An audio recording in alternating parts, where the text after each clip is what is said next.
the time then and see how it parallels with the time now. Because you will be able to identify who these people were that they were calling Greeks.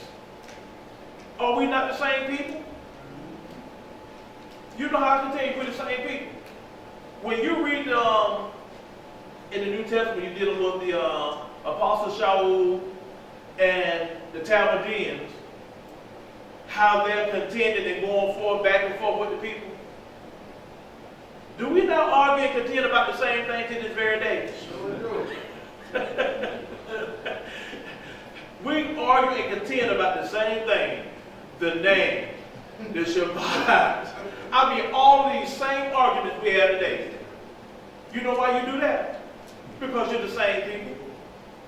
There's a reason why they left that out. With them leaving that history out about the Greeks, you would never be able to identify who you are. I wish you had brought your Zondervan.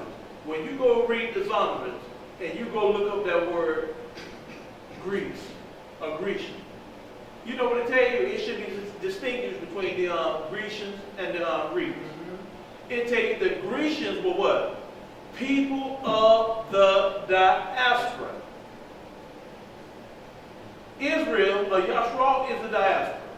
They were the people scattered or dispersed. But what did it say?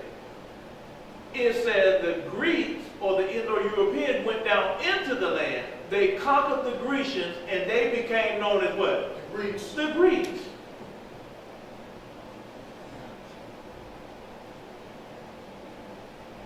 We were already in the land.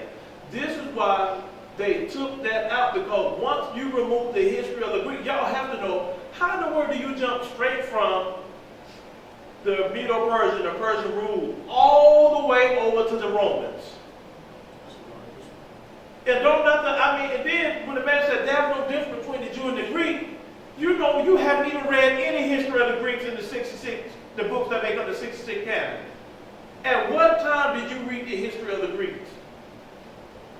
You don't read it in there. So when he said there's no difference between the Jew and the Greek, you should be like, wait a minute.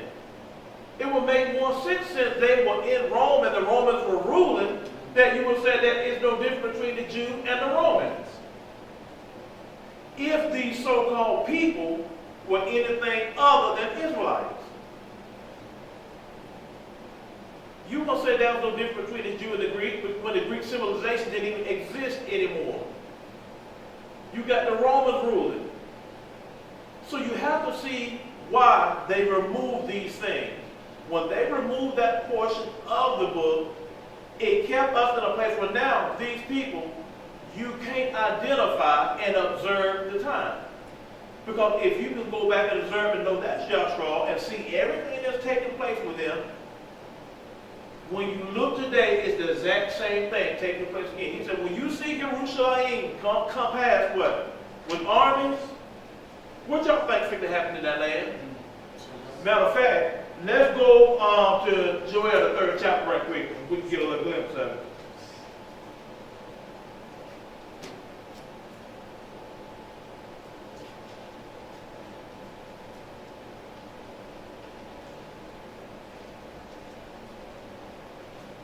Should I get that for me? I'll keep. Start at verse 1. Start at verse 1. For behold, in those days and in that time, when I shall bring again the captivity of Yahudah and Yerushalayim, I will also gather all nations and will bring them down into the valley of Yahushaphat, or Jehoshaphat, and will plead with them there for my people and for my heritage, Yashra'al, whom they have scattered among the nations and parted my land. And they have cast lots for my people, and have given a boy for an harlot, and sold a girl for wine, that they might drink. Yea, and what have ye to do with me, O Tyre and Zidon? Okay, he said he shall bring what? All nations where? Into the valley of what? Jehoshaphat. Jehoshaphat. Remember you said, what were all nations going to be in Jehoshaphat? That's where Yahuah is going to judge. That's where he's going to judge them. That's going to come right. But what are they going to first come there for? How is he going to lure them into the valley of Jehoshaphat? You remember there's a war that take place, right? Let's go see something. Moray, sing Moray Casado, if you would, let's go back to Daniel 9 and 26 right quick.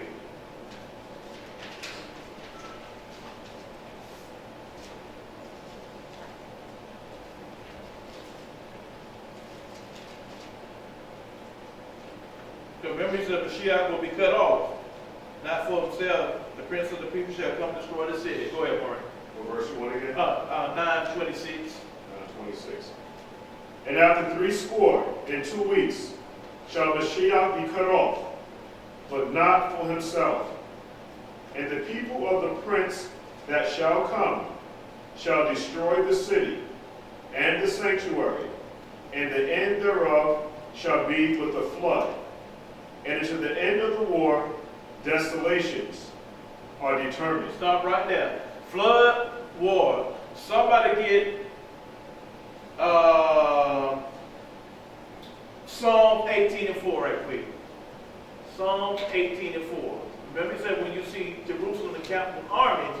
Now, remember he said he's going to call all the nations into the valley of Jehoshaphat? These are the armies he's talking about. This is why he called them. It's the war that makes or brings them in. Remember you said shall be what? At the end thereof shall be with a flood. Let's see what kind of flood this is. Go ahead. Everybody got that? You got it, Maury? I got it. Go ahead and read it. The sorrows of death compass me. How you gonna read out in that? The sorrows of death compass me, and the floods of ungodly men made me afraid.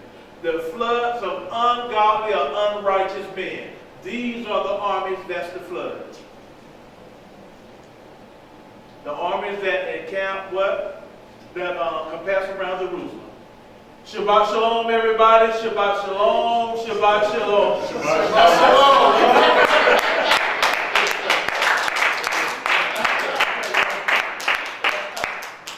We thank the Most High for all that has been said and done. At this time, we're going to turn into the end of our senior Moreh Kasana. Hallelujah. Hallelujah.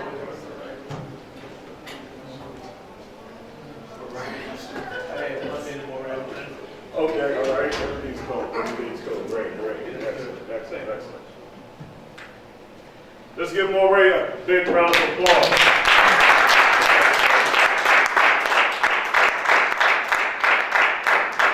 As always, Moray did a very good job in the set apart spirit of the Father, giving us understanding on today's lesson.